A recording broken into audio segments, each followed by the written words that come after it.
सूरदास जी के जन्म से नेत्र थे उनके पास, पर कुछ समय बाद एक रोग होने के कारण सूरदास जी के नेत्र चले गए। इतनी बड़ी अवस्था सूरदास जी ने बिना नेत्रों के व्यतीत कर दी। ठाकुर जी जब कृपा करके आए और ठाकुर जी ने जब नेत्र प्रदान कर दिए सूरदास जी को, तो सूरदास जी अपने नेत्रों से पहली बार एक होश संभालने के बाद में पहली बार जब सूरदास जी ने नेत्र खोले, त्रिभंग ललित श्याम सुंदर सामने खड़े हैं, उनके रोम रोम का दर्शन करते हैं। घूम घूम के सूरदास जी ठाकुर जी को देखते हैं, चरण कैसे हैं, घुटने कैसे हैं, कमर कैसी है, वक्ष कैसा है, मुख कैसा है, कान कैसे हैं, केश कैसे हैं। एक एक रोम का दर्शन करने के बाद सूरदास जी चरणों में प्रणाम करते हैं। अब मुझे एक वरदान दे दीजिए। बोले क्या? मेरे नेत्रों को वापस अंधा कर दो, अब मैं दोबारा नहीं देखना चाहता। क्यों? जिन नयनन में पिय बसे दूजा ना ही समय। अब मैं किसी और को देखना नहीं चाहता, आप मेरे नेत्र वापस ले लीजिए। ये छवि खेलत नयनन में ना ही दूसरो ध्यान। ये छवि जो आपकी मेरे नेत्रों में बस गई है, बस ये बसी रहे, अब आप नेत्र वापस ले लो। क्यों? क्योंकि नेत्र रहेंगे तो देखते रहेंगे, और कहीं और अटक जाएं इस पर मुझे विश्वास नहीं है, मुझे अपने नेत्रों पे भरोसा नहीं है। आपको देख लिया, आप मुझे पुनः अंधा कर दो ताकि ये सदा आपके ही रहें और किसी का ध्यान ना करें।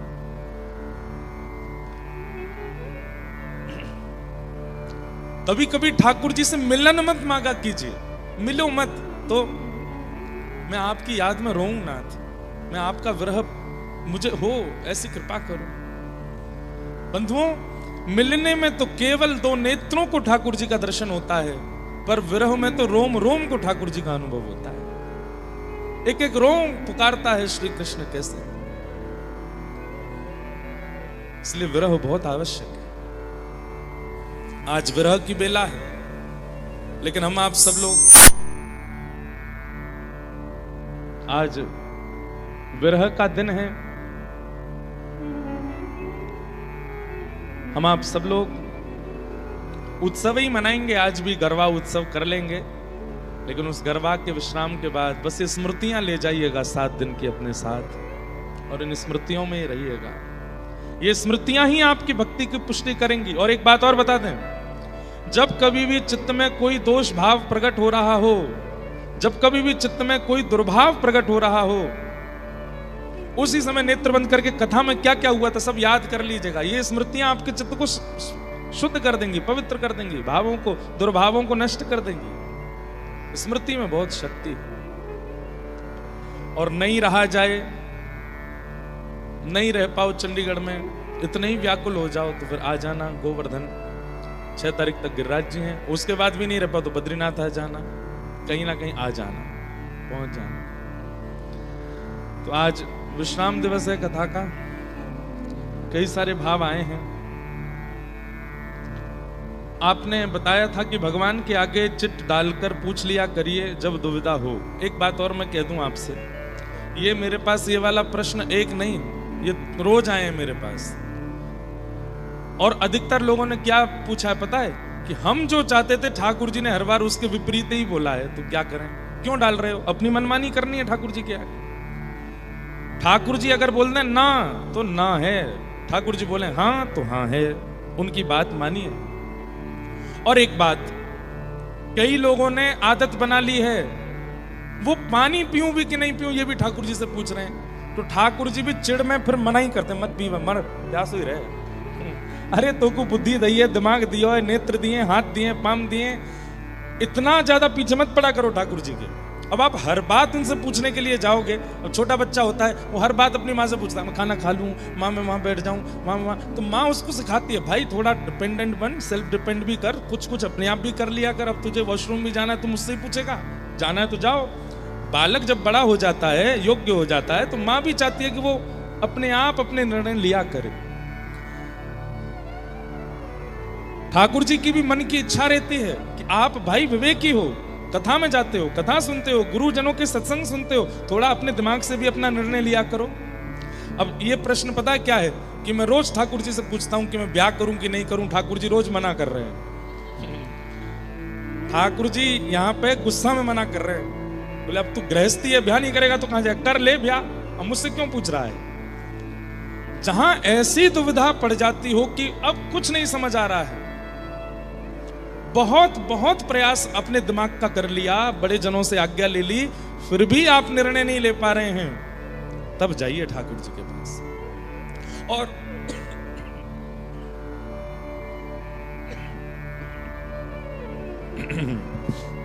ये गले की हालत भी आप लोगों को गरबा सुनाने के लिए हो गई है हमारी। रात भर कल यहाँ पे गाए, रात भर नए नए पद लिखे, फिर से नए नए गरबा फिर गाए, सुबह 7 बजे सोए हम। सोचो कितनी मेहनत करते हैं आप लोगों को सुख देने के लिए, लाल जी को आनंद दिलाने के लिए। सबसे ज्यादा मेहनत चंडीगढ़ में, कोई कहता हम इतनी देर पंडाल में खड़े रहे, जनरेटर लगवाया, लाइट लगवाया, सबसे ज्यादा मेहनत हम करते हैं कथा। गा भी रहे, नाच भी रहे, गवा भी रहे, सेवा भी, सब कुछ करना पड़ता है। लेकिन बस उद्देश्य यही है कि आप में से कोई 2-4 ही सही वो ठाकुर जी के हो जाएं, बस इसलिए। सब नहीं हो पाएंगे, इतना तो भरोसा है हमको आप लोगों पे, 2-4 तो हो ही जाएंगे। तो क्या निवेदन कर रहा था कि भाई ये हाथ पैर क्यों दिए ठाकुर जी ने, ये नेत्र क्यों दिए, नासिका क्यों दी, जिह्वा क्यों दी, कान क्यों दिए, बुद्धि क्यों दी, और इन सब के बाद भी ठाकुर जी आपको सत्संग दिला रहे हैं, कथाएं सुनने का अवसर दे रहे हैं, महाराज जी की वीडियोस आप देख रहे हो, कथाएं आप सुन रहे हो, इतना विवेक आपको ठाकुर जी जगह जगह से पहुंचा रहे हैं। क्यों? ताकि आप सेल्फ डिपेंडेंट भी बनो, पूर्ण रूपेण ठाकुर जी पे आश्रित मत हो जाओ कि मैं ये करूं कि नहीं करूं, ये करूं कि नहीं। तो ठाकुर जी भी चिढ़ जाते हैं, बोले ला दाल पर चीज पर मना ही करूंगा मैं। अब बता, तो ये जो आपकी शादी के लिए रोज मना कर रहे हैं ठाकुर जी, भाई ये तो स्वाभाविक बात है, आप एक गृहस्थ आश्रम में रहते हो तो ब्याह तो आपको करना पड़ेगा। वो ठाकुर जी से क्यों पूछ रहे हो? हाँ, किससे करूं किससे ना करूं ये पूछ लेना, 2-4 ऑप्शन आ जाएं तो वो ठाकुर जी से आज्ञा ले लेना। उसमें भी पहले खुद तहकीकात कर लेना, जिनसे ब्याह होने वाला है वो भक्त हैं कि नहीं, वैष्णव है कि नहीं, कथा वथा सुनने में दिक्कत तो नहीं करेंगे, वृंदावन जाने में कोई प्रॉब्लम तो नहीं। उनमें 2-3 अगर मिल जाए कि हाँ ये भी कथा सुनते हैं, ये भी सत्संग सुनते हैं, हम तो कहेंगे कि अपने होने वाले जो जिनसे ब्याह होने वाला उनसे बोलना, मैं एक लाइन गाऊंगा, आगे वाली तुम सुना दोगे तो ब्याह पक्का। कौन सा? जो कान्हा मेरो नाम न जाने, जो कान्हा मेरो नाम न जाने, जो कान्हा मेरो नाम न जाने, जो कान्हा मेरो नाम न जाने। और इसके बाद कहना सुनाओ, अगर सुनाया तो बरमाला संगी लाया हूं, अभी पहना दूंगा। अगर नहीं बता पावे कहना सॉरी, हम ब्याह नहीं कर सकते। भैया ये तो हमने एक एग्जाम्पल दिया है केवल, सीधी बात है, वैष्णव आप हो, आप भी ये देख लो कि वो वैष्णव है कि नहीं। फिर भी मन में संशय हो तो ठाकुर जी से पूछ लेना, तो ठाकुर जी देखना वही लेके आएंगे जीवन में जिससे भक्ति बढ़ेगी। इसलिए हर बात के लिए ठाकुर जी के पास मत जाया करो।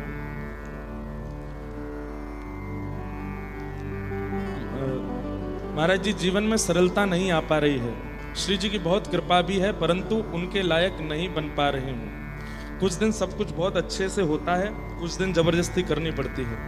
आपको एक बात बताऊं, पेन पेपर की व्यवस्था भी श्री जी ने ही की है पंडाल में। मुझसे आगे बैठी हुई आंटी ने पर्स में पर्स से दे दिया। अच्छा देखो एक बात हमारी सुनिएगा, आप कथा सुनते हैं, भक्ति करते हैं, हम रोज कहते हैं ये बात कथा में, कथा सुनने और भजन करने का प्रतिफल क्या है? ठाकुर जी की प्राप्ति तो बहुत दूर है, बहुत दूर। सबसे पहला स्वरूप क्या है कि आपके अंदर दीनता आएगी।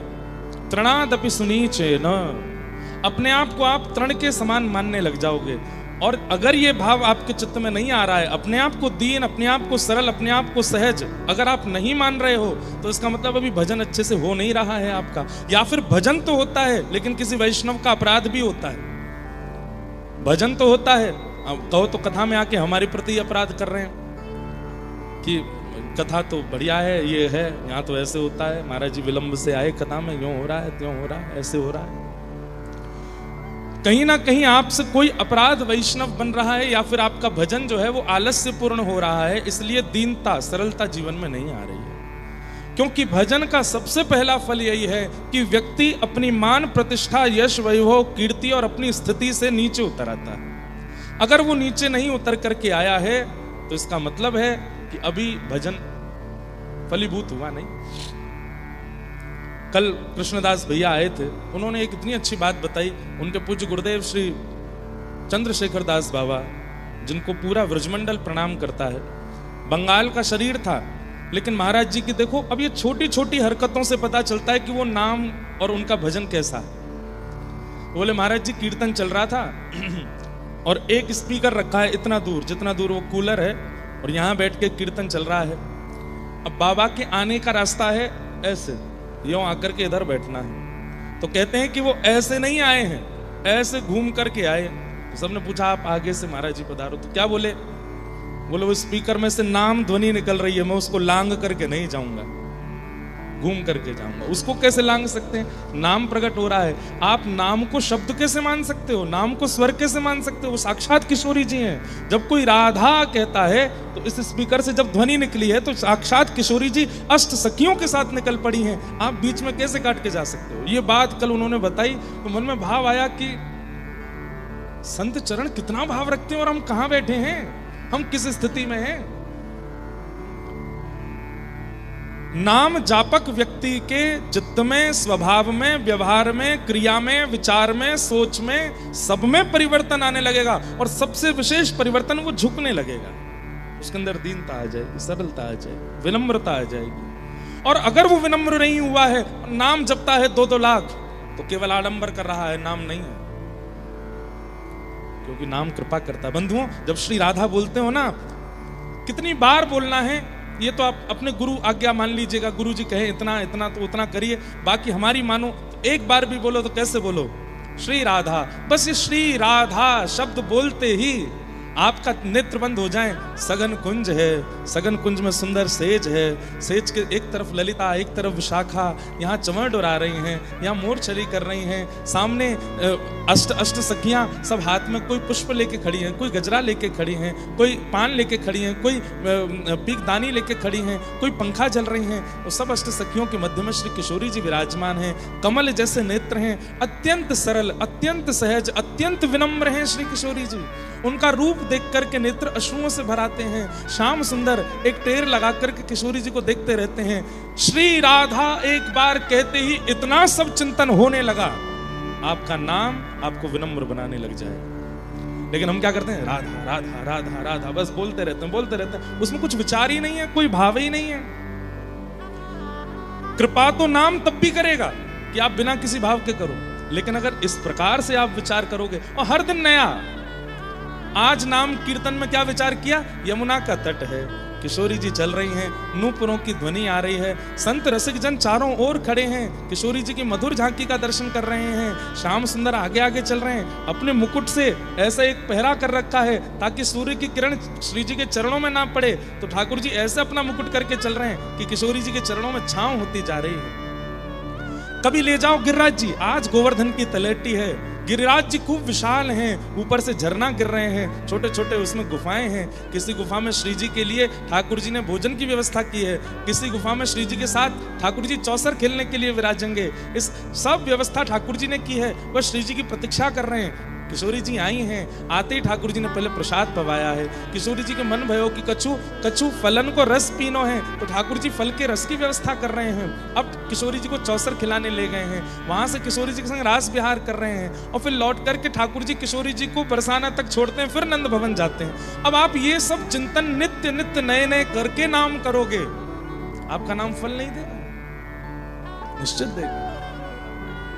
पर हम कुछ विचार नहीं करते, हम केवल शब्द रा और धा ये पूरा करना है हमको, इस पे लगे रहते हैं। मैं फिर कह रहा हूं, फल तो फिर भी मिलेगा, लेकिन लीला चिंतन करके चिंतन किया कीजिए। एक लाली कथा में आती है, आप विश्वास नहीं मानेंगे, वो ऐसा ऐसा चिंतन करती है, कभी कभी मुझे बताती है तो मैं प्रफुल्लित हो जाता हूं। एक बार उसने क्या चिंतन किया कि महाराज जी हमेशा ठाकुर जी और श्री जी पूर्णिमा पे क्यों मिलते हैं, अमावस्या पे क्यों नहीं मिलते? मैंने कि लाली अमावस्या पे लाला दिखते ना होंगे, कारे उस समय लाइट तो होती नहीं है, और अमावस्या पे चंद्रमा है नहीं, और ठाकुर जी दिखते नहीं होंगे, इसलिए अमावस्या पर कोई ऐसी क्रिया। तो बोली तो फिर अमावस्या को नींद कैसे आती होगी, कितना विरह होता होगा श्री जी को कि आज तो ठाकुर जी मिले नहीं। मैंने कहा तो तुम चिंतन करो कैसे होगा। अब ये कोई लीला कहीं लिखी नहीं है, उसने चिंतन किया। कैसे चिंतन? बोले महाराज जी एक दिन अमावस्या को मिले, ठाकुर जी आए, श्री जी कह रही हैं श्याम सुंदर कहाँ हो, रात हो रही अंधेरा। ठाकुर जी इतने में हंस गए तो दांत अच्छा जे खड़े, आओ बैठो। फिर किशोरी जी के मन में क्षोभ है, ठाकुर जी को बड़ी शर्म भी आ रही है, क्यों मैं इतनो कारो काई कहूं कि अमावस्या पे दुखू ही ना हूं। तो किशोरी जी को एक प्रेम में स्वभाव होता है ना कि जब प्रेमी को संकोच होता है तो दूसरा प्रेमी उसको सहज करता है कि तुम संकोच मत करो, इतना कोई बड़ी बात थोड़ी है। तो किशोरी जी कह रही हैं आप संकोच को नहीं श्री जी, मुख आपके काजे और भी सुंदर सुंदर वर है सके, आपने जे कन्हैया ही काई कुछ चुनो, देखियो अमावस्या पे दुखू ही ना हूं मैं। तो श्री जी के मन में आई इतना संकोच कर रहे हैं, कुछ होना चाहिए। तो श्री जी तो विचार करती हैं, तुरंत सब कुछ प्रकट हो जाता है। इतने में असंख्य जुगनू उड़ते हुए आ गए। जुगनुओं में डिम डिम डिम डिम एक प्रकाश होता है और सब जुगनुओं का झुंड आकर के श्री जी के सामने बैठ गया। श्री जी ने इतने में विचार किया, आओ श्याम सुंदर आपको श्रृंगार करूं, और दिन तो तिलक से, चंदन से, मोतिन से, आभूषण से श्रृंगार हो, आज आओ। अब एक एक जुगनू को उठाती हैं और किशोरी जी ठाकुर जी के एक जुगनू यहाँ मुकुट के ऊपर, एक जुगनू यहाँ मणि के पास, एक जुगनू कान के पास, एक जुगनू माथे पर, एक जुगनू यहाँ मकराकृत कुंडल पर, एक जुगनुओं के कुछ मालाएं यहाँ पर और कुछ बाजूबंद पर, कुछ हाथ पर, कुछ कमर पर, कुछ चरणों पर।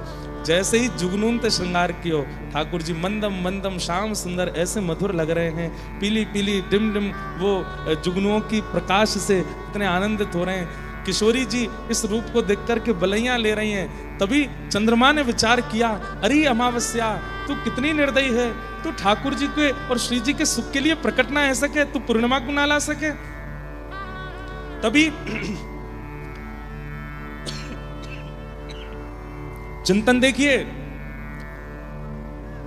अमावस्या तो नहीं बदल सकती। तभी क्या हुआ, किशोरी जी ने ठाकुर जी की भुजा अपने कंधा पर रखी, अपने भुजा ठाकुर जी कंधा पे। ठाकुर जी चमक रहे हैं, किशोरी जी प्रेम भर करके देखती हैं तो किशोरी जी का जो तेज है वो और ठाकुर जी को प्रकाशित करने लगता है। दोनों युगल का प्रकाश सामने बह रही यमुना जी पर पड़ता है और जैसे ही कोई लाइट शीशा पर डालो तो रिफ्लेक्ट होकर के ऊपर जाती है। तो श्री जी और ठाकुर जी का प्रकाश जैसे ही जमुना जी पर पड़ा, जमुना जी ने उसी प्रकाश को रिफ्लेक्ट कर दिया आकाश की ओर, और जहां चंद्रमा अमावस्या का था वहीं पूर्णिमा हो गई और पूर्णिमा में पुनः ठाकुर जी का रास बिहार हो गया। हम करते हैं ऐसे चिंतन, ऐसे चिंतन करने पर नाम कृपा करता है। इसलिए नाम कोरा मत जपिए। मैं फिर कह रहा हूं तीसरी बार, कृपा तो फिर भी हो जाएगी पर कुछ चिंतन करके करो। ये कथाएं क्यों सुनते हो आप, ये लीलाएं क्यों सुनते हो आप? ताकि आपका भी अपना चिंतन बने, आप भी कुछ विचार कर सको। ये लीला कैसे हुई होगी, यहां कैसे हुआ होगा, ये क्रिया कैसे हुई होगी, विचार करो।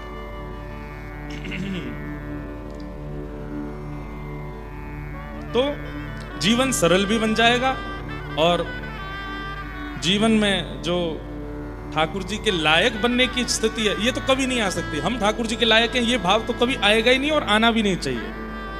अगर आप ये विचार कर लेते कि मैं श्री जी के लायक हूं, मैं राधारमण जी के लायक हूं, मैं किशोरी जी के लायक हूं, आपसे बड़ा कान पकड़ के क्षमा प्रार्थी ना लायक कोई नहीं है, क्योंकि आप अपने आप को लायक मान रहे हो। श्री जी के लायक हो आप, कोई नहीं है उनके लायक। वो जिसको चालें वो उनके लायक है। हमें अपने मन से नहीं विचार करना है कि हम उनके लायक हैं कि नहीं। एक अंतिम प्रश्न और कह देते हैं, प्रणाम। मन में दो भाव हैं, एक यह कि श्री जी जो श्री जी का नहीं है, अच्छा श्री जी से आप केवल किशोरी जी मत लिया करो। श्री जी मतलब दोनों युगल को हमारे व्रज में श्री जी ही कहते हैं। है तो मुख्य रूप से किशोरी जी, पर फिर भी आप अति गूढ़ ब्रजवासी से मिलोगे तो वो बिहारी जी के लिए भी यही कहेंगे, कहाँ जा रहे हो? बोले श्री जी के दर्शन करने जा रहे हैं। नए लोग कह सकते हैं अच्छा बरसाने जा रहे हो? नहीं नहीं, बिहारी जी। बिहारी जी तो बिहारी जी, श्री जी क्यों कहा? बोले भैया वृंदावन वारियन के काजे दोनों युगल ही श्री जी हैं, दोनों श्री हैं। राधा रमण जी की कृपा हो रही है, ऐसा नहीं बोलेंगे, श्री जी की कृपा है रही है, दोनों श्री जी। तो मन में दो भाव हैं, एक यह कि जो श्री जी का नहीं है वो हमारा भी नहीं है, और एक भाव जो आपने कल कहा कि यदि कोई भक्ति भाव में नहीं है तो श्री जी से प्रार्थना करो कि जैसे उन्हें हमें अपनाया, आप हमारे साथी को भी अपनाओ। तो हम क्या करें, इंतजार करें उनके भक्त होने का, या फिर उनको श्री जी का नहीं है समझकर छोड़ दें। हमने एक बार कथा में कहीं बताया था, एक समय अवधि रखिए, बहुत अपना व्यक्ति है और श्री जी से विलग है तो श्री जी से प्रार्थना करो, और एक समय प्रतीक्षा का रख लो, इतना प्रतीक्षा हम करेंगे। अगर श्री जी ने इनको स्वीकार कर लिया, और नित्य उतने समय तक हम प्रार्थना करेंगे, हे श्री जी इनको स्वीकार करो, इनको स्वीकार करो। क्यों स्वीकार करो? क्योंकि इनके आपके होने से मेरी भक्ति और सरल हो जाएगी, हम दोनों मिलके करेंगे तो और अच्छा आनंद आएगा और सुख मिलेगा, इसलिए स्वीकार करो। और उतनी अवधि में अगर श्री जी उन्हें स्वीकार नहीं करती हैं तो इसका मतलब है कि चाहती नहीं है श्री जी की वो हों। उसके बाद आप क्या करो, शरीर का जो नियम है, शरीर का जो धर्म है, शरीर का जो संबंध है, उसका निर्वहन करो, हृदय से ज्यादा लगाव मत रखो। इस प्रकार आपको निर्वहन करना है। तो और कोई बाह्य व्यक्ति है, दोस्त है, मित्र है, पड़ोसी है, दूर का कोई है, वो श्री जी का नहीं हो रहा और इतने दिनों में भी नहीं, उसका तो त्याग ही कर दो। जय सिया राम है भैया, मिल जाएगा तो राधे राधे करेंगे, नहीं तो फोन वोन कर भी जरूरत ना है, दूर रहे हमसे। लेकिन कोई ऐसे संबंध का है जो साथ ही रहता है, तो फिर भी ठाकुर जी उसको स्वीकार नहीं कर रहे बहुत दिनों तक, तो फिर आप उसके बाद शरीर धर्म का निर्वहन करो। बहन के प्रति जो नियम होना चाहिए, भाई के प्रति, पिता के प्रति, माँ के प्रति, पत्नी के प्रति, बच्चों के प्रति, जो शरीर का धर्म है उसका निर्वहन करो। बाकी हृदय से फिर विशेष लगाव मत रखो, ऐसा आप कर सकते हैं। तो ये कुछ भाव थे। एक बहुत गंभीर भाव भी आया है हमारे पास, हम सोच रहे हैं कहें कि नहीं, पर उनको पंडित जी बोल के गए ये जरूर बोल लेना।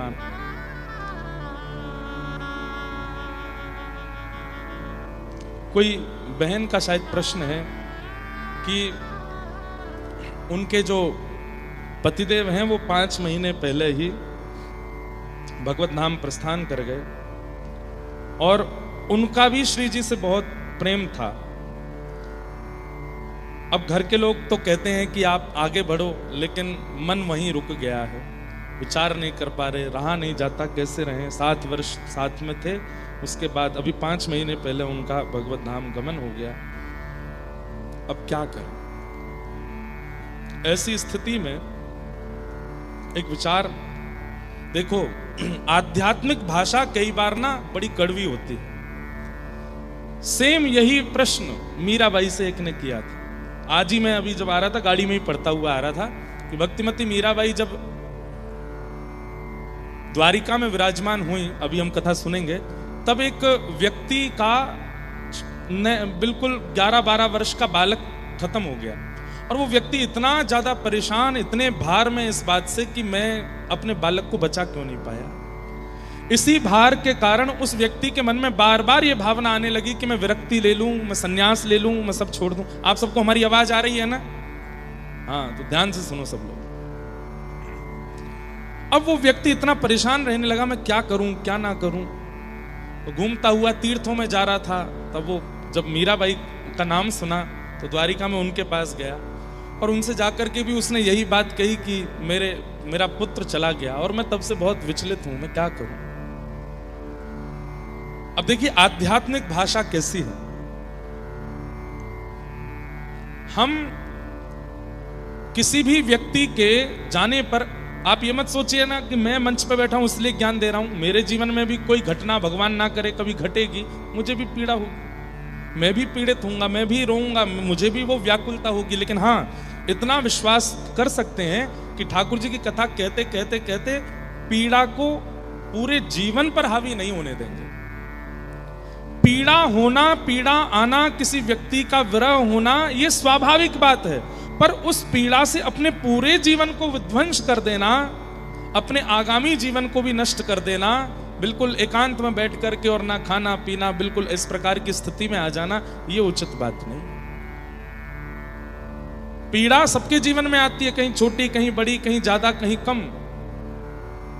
लेकिन उस पीड़ा से कुछ दिन पीड़ित तो सब होते हैं, पर उस पीड़ा से पुनः अपने आप को उठा करके चल पड़ना ठाकुर जी को बहुत प्रसन्न करता है। हम लोग देखते हैं कि बच्चे हमारे स्कूल में कंपटीशन कर रहे थे, दौड़ की कंपटीशन हुई, बच्चा हमारा गिर गया, गिरते ही माताएं परेशान हो जाती, अरे गिर गया। लेकिन वो बालक वहीं बैठ करके रोने लग जाए अपना पैर पकड़ करके, तो भाई अब फिर सब कहेंगे अब क्या करें, वो उठा लाओ इसको। लेकिन वो बालक गिरने पर भी उठ करके फिर दौड़ने लग जाए, तो सब लोग उसकी प्रशंसा ही नहीं, भले ही वो हार जाए फिर भी उसकी प्रशंसा, उसका स्मरण, उसकी याद सब करते हैं। ठीक वैसे ही हम सब जीवन रूपी दौड़ में दौड़ रहे हैं। जीवन में आने वाली रुकावटें, कहीं ठोकर आती है, कहीं कुछ आता है, कहीं कुछ आता है, और हम गिर पड़ते हैं। और गिरने के बाद जब हम गिरे ही रहते हैं, ठाकुर जी फिर कुछ नहीं कहते, कहते हैं कोई बात नहीं, अब तो जो है सो है, दया आती है ठाकुर जी को।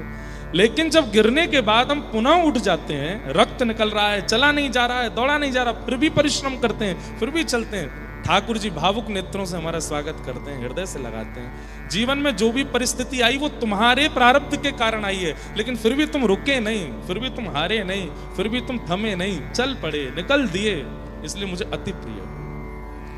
जीवन में परिस्थिति कैसी भी आवे, परिस्थिति बहुत कठिन है जो आपने लिखी है, लेकिन इस परिस्थिति में आपको स्वीकार करना पड़ेगा कि अब जो हुआ वो हुआ। कथाएं सुनकर के, नाम आश्रय लेकर के, ठाकुर जी को अपना बना करके अब मैं आगे बढ़ूं। शेष जीवन जो है वो अपने लिए, और जो चले गए हैं उनके नाम से मैं ठाकुर जी की सेवा में लगा दूं। आपको आगे बढ़ना पड़ेगा। मीराबाई के दादाजी को छीन लिया, मीराबाई का जिनसे विवाह हुआ, नाम का विवाह था, लेकिन एक प्रकार से वे भी समर्थन ही तो करते थे मीरा जी का, उनको भी छीन लिया ठाकुर जी ने। मीराबाई का पूरा परिवार विपरीत रहने लगा, कोई भी अपना नहीं। वापस मेड़ता लौट के आई तो पिताजी भी चले गए, माताजी भी चली गई, कोई नहीं बचा। लेकिन फिर भी मीराबाई रुकी नहीं, थमी नहीं, अपना भजन करती रही। ऐसे ही बंधुओं, जीवन में परिस्थिति चाहे जितनी भयावह आ जाए, परेशान मत होइए, विचलित मत होइए। कथाएं सुनिए, नाम जप कीजिए, इससे बड़ा बल आपको कहीं नहीं मिलेगा।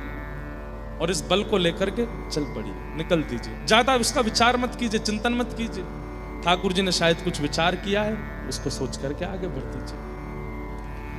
तो इन बहन के लिए भी हम बस प्रार्थना करते हैं कि आप ठाकुर जी के नाम आश्रय लीजिए, कथा श्रवण कीजिए, और अब बहुत दिन तक परेशान मत रहिए, अब निकल पड़िए। 5 महीने हुए हैं, अब बस इस दीपावली गोवर्धन पूजा से ठाकुर जी को अपना जीवन अर्पित करने के बाद आगे बढ़िए। जीवन में आगे बढ़ना बहुत आवश्यक है। बोलो वृंदावन बिहारी लाल की। प्रश्न बहुत सारे आते हैं, पर हम सबको बस प्रणाम मात्र कर देते हैं। भगवान की गोवर्धन लीला हम लोग कल श्रवण कर रहे थे। इसी गोवर्धन लीला में भगवान ने माधवी पर कृपा की, और वही माधवी मीरा बनकर के वृंदावन में प्रकट हुई। मेड़ता से मेवाड़ गई, मेवाड़ से पुनः मेड़ता आई, और मेड़ता के बाद फिर वृंदावन आई। 25 वर्ष तक मीराबाई वृंदावन में रही। कितने वर्ष? लगभग 50-55 वर्ष की आयु होने पर मीराबाई अब विचार करने लगी, मैं क्या करूं।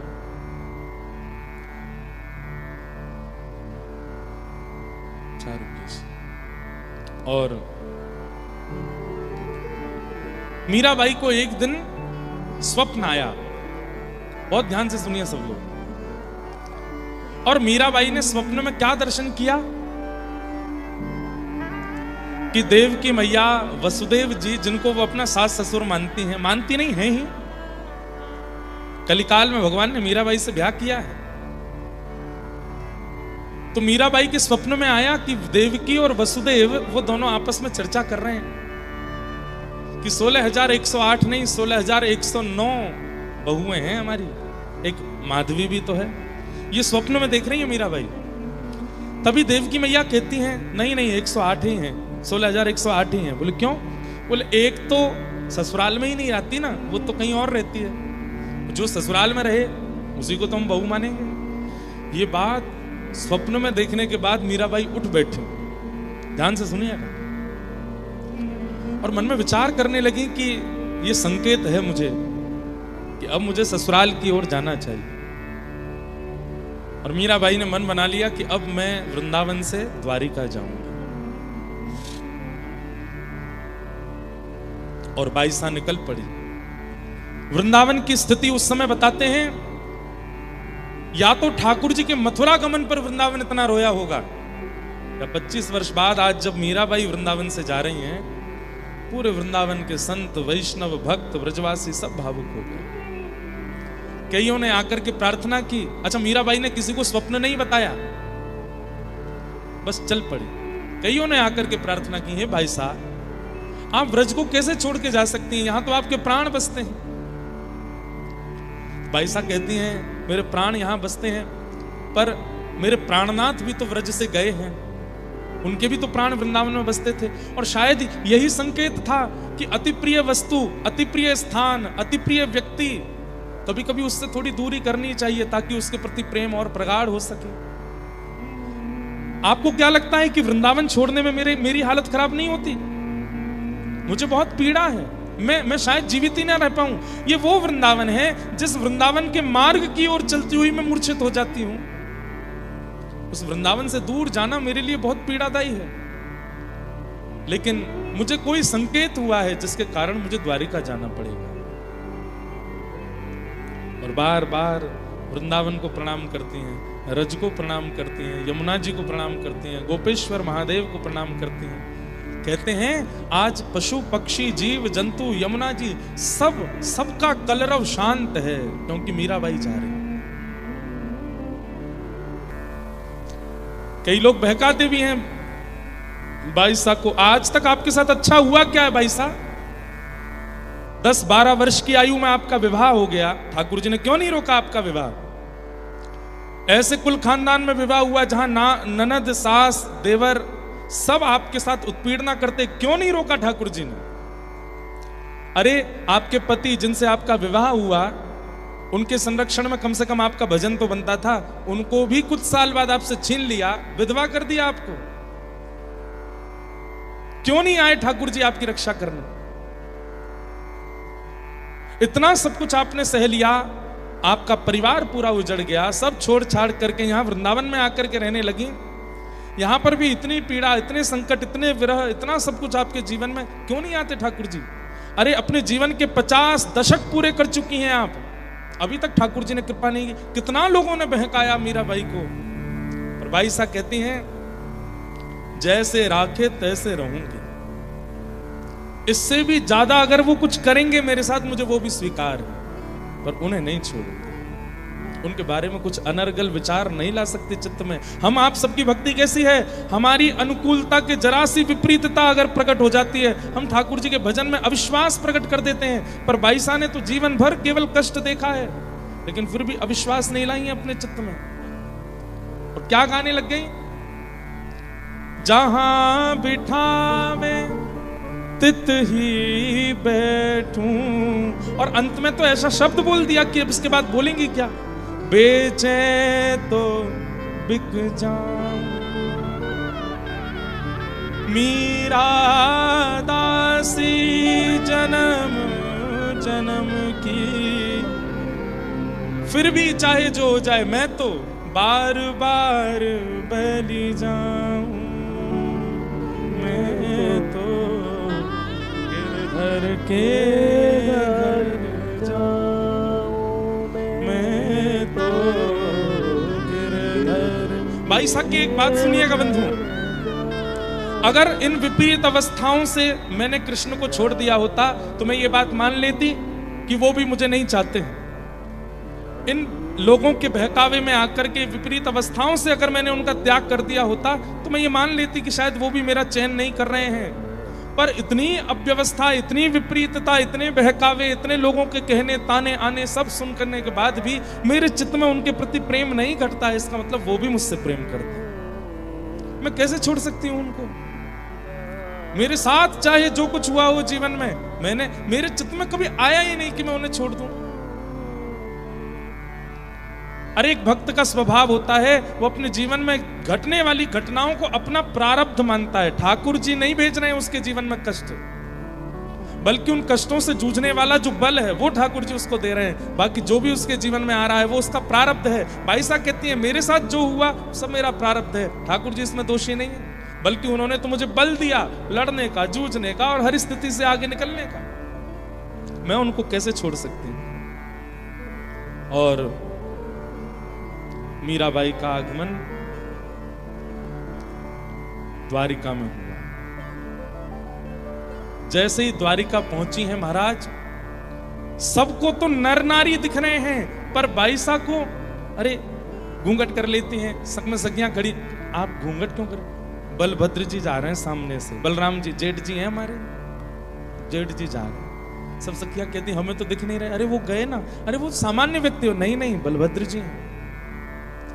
थोड़ी दूर गई तो वहां कोई ऐसे ही सामान्य बैठा था, प्रणाम करने लगी। सबने पूछा कौन है? वसुदेव जी हैं, ससुर जी हैं, प्रणाम कर, आशीर्वाद दे रहे हैं।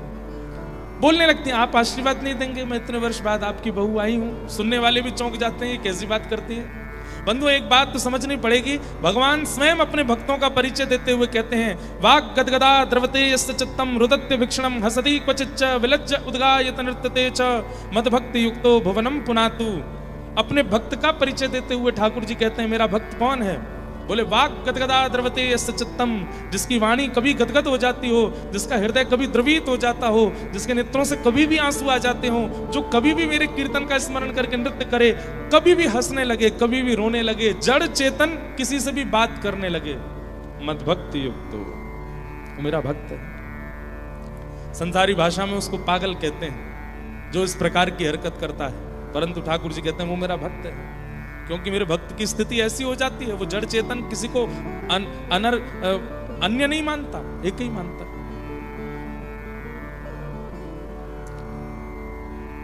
ध्वजा जी का दर्शन किया, शिखर का दर्शन किया। किसी से ये नहीं पूछती है कि द्वारिकाधीश कहाँ है, ये पूछती हैं हमारे प्राणनाथ, हमारे जीवननाथ, हमारे केवलाधार, हमारे जीवनाधार कहाँ हैं। सब पूछते हैं कौन है आपके जीवनाधार, केवलाधार। मैं नाम नहीं बोलूंगी, हे सखी तुम बताओ। द्वारिकाधीश ये है ना मंदिर, चले जाओ भीतर। मीराबाई पूर्ण उसी भाव में रहती हैं, ये मेरे प्रियतम हैं और मैं इनकी गृहिणी हूं। और जैसे ही द्वारिकाधीश के सामने पहुंची हैं बाई साहब, बहुत देर तक तो नेत्र ही नहीं उठाए। सबसे पूछ रही हैं कैसे लग रहे हैं? बोल बहुत सुंदर हैं, आप देखिए ना। बड़े संकोच में आकर के सिर ढक करके नेत्र उठा करके जैसे ही ठाकुर जी को देखा, नेत्रों से अश्रु बिंदु नहीं बंधु, मानो जैसे कोई फुहारे निकल पड़ते हों, पिचकारियां चल जाती हों, ऐसे नेत्रों से अश्रुपात होने लगा। ठाकुर जी का दर्शन करके दौड़ करके बाहर चली गई, रुदन करने लगी। मैं कैसे देखूं, कैसे अनुभव करूं?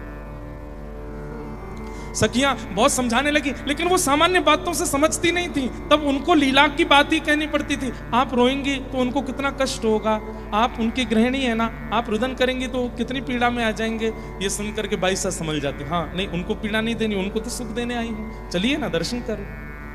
बाई साहब पुनः जाती हैं, ठाकुर जी का दर्शन करती हैं।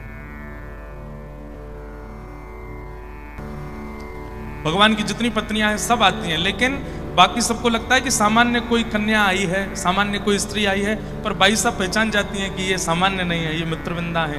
ये सब ठाकुर जी की पत्नियां मिलने आती हैं। वसुदेव जी आते हैं, देवकी मैया आती हैं, रोहिणी मैया आती हैं, सब मिलने आते हैं बाई साहब से।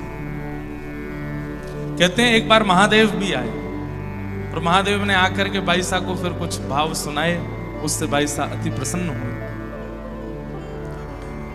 इस प्रकार बाईसा का जीवन चल रहा था, लेकिन तभी ठाकुर जी सब कुछ बिल्कुल व्यवस्थित रहने देते नहीं हैं। जब से मीराबाई ने मेवाड़ का त्याग किया, मेवाड़ में भुखमरी होने लगी। वैष्णव अपराध केवल मानवों को नहीं लगता है, ध्यान से सुनिए सब लोग, इधर देखिए। वैष्णव अपराध केवल मानवों को नहीं लगता है, वैष्णव अपराध कभी कभी भूमि, नगर, क्षेत्र, देश को भी लगता है। नाम मंच से लेना नहीं है मुझे, पर कई बार ऐसा अनुभव किया गया है, कई शहरों को देख करके, कई नगरों को देख करके, कई देशों को देख करके कि ये वैष्णव अपराध है, जिसके कारण यहां पर ये सारी गतिविधियां हुई हैं। ऐसा ही वैष्णव अपराध लगा है मेवाड़ को। जिस मेवाड़ का नाम सुनकर के राजघराना एवं बड़े बड़े योद्धा भी कांप उठते थे मेवाड़ का नाम सुन करके। आज उस मेवाड़ की स्थिति कैसी है कि वहां स्वयं के पास अन्न नहीं है, दूसरों से मांगना पड़ता है। और ये अपराध लगा है मेवाड़ को मीराबाई का तिरस्कार करने पर। कितनी पीड़ा दी है राणा ने, विष पिलाया, सर्प से डसवाया, सिम भेज दिया, और कई तो हमने मंच से बताए नहीं है, कई और भी क्रियाएं की। मन चले व्यक्तियों को भेज दिया, जाओ अर्धरात्रि में मीराबाई के कक्ष में जाकर के दुर्व्यवहार करो उनके साथ। ऐसा ऐसा तक भी भाव रखा है राणा ने। भरी सभा में मीराबाई कीर्तन कर रही हैं और वहीं सभा में कोई व्यक्ति दुष्प्रचार कर रहा है मीराबाई का। ऐसे ऐसी षड्यंत्र किए मीराबाई के प्रति। ये सब वैष्णव अपराध है। अरे यहां मन में किसी वैष्णव के बारे में गलत सोचने ना अपराध माना जाता है, यहां तो मीराबाई के साथ किया गया है। और इन सब अपराधों का भुगतान पूरा मेवाड़ कर रहा है। वर्षों बीत गए हैं, मेवाड़ में वर्षा नहीं हुई है, खेती बाड़ी हो नहीं पाती है, सूखा पड़ गया है, लोग पलायन कर रहे हैं, दूसरे राजाओं से आश्रय मांग रहे हैं। राणा संभाल नहीं पा रहा अपने नगर को। तब एक बहुत बड़े ज्योतिषाचार्य को बुलाया, एक बहुत बड़े संत को बुलाया और उनसे पूछा, महाराज कई बार बड़े बड़े घर के लोग संतों को तब बुलाते हैं जब खूब सारे अपराध हो जाते हैं उनसे, और अपराधों के बदले उनके साथ जब होने लग जाते हैं, गलत गलत होने लगता है, हर प्रकार की स्थिति करके देख ली, किसी से भी फायदा नहीं मिला, तो फिर संतों से बोलते हैं क्यों हो रहा है महाराज जी बताइए। पहले कभी कथा नहीं सुनी, पहले कभी वैष्णवों का संग नहीं किया, पहले कभी संतों को प्रणाम नहीं किया, पहले कभी वैष्णवों को वंदन नहीं किया, पहले केवल हमेशा उनके प्रति दुर्भाव रखा। सब अच्छा अच्छा होता है ना तो वैष्णव अच्छे नहीं लगते, लेकिन जब सब विपरीत होने लगता है, पंडित जी हाथ देख लो, कुंडली देख लो, ये देख लो, हमें कुछ बता दो, हमारे यहाँ कुछ कर दो, कैसे होगा, भगवान का कौन सा मंत्र कर लें, यंत्र कर लें।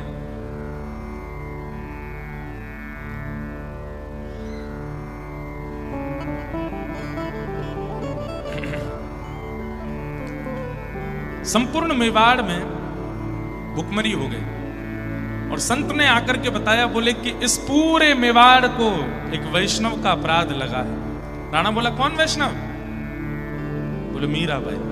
मीराबाई का नाम सुनते ही आंखें लाल पड़ गई। अरे वो तो ऐसी थी, वो तो ऐसी थी, हमारे भैया मर गए, उसके आने के बाद हमारे पिताजी का देहांत हो गया, हमारे कुल का ऐसा हो गया, वैसा हो गया, अच्छा है वो तो चली गई। संत बोले और मत बोलो, अभी तो केवल भुखमरी हुई है, इससे ज्यादा अपराध करोगे उनका तो धरती फट जाएगी, सब समा जाएंगे इसमें, मेवाड़ का नामो निशान खत्म हो जाएगा। जानते नहीं हो तुम किसका अपराध कर रहे हो।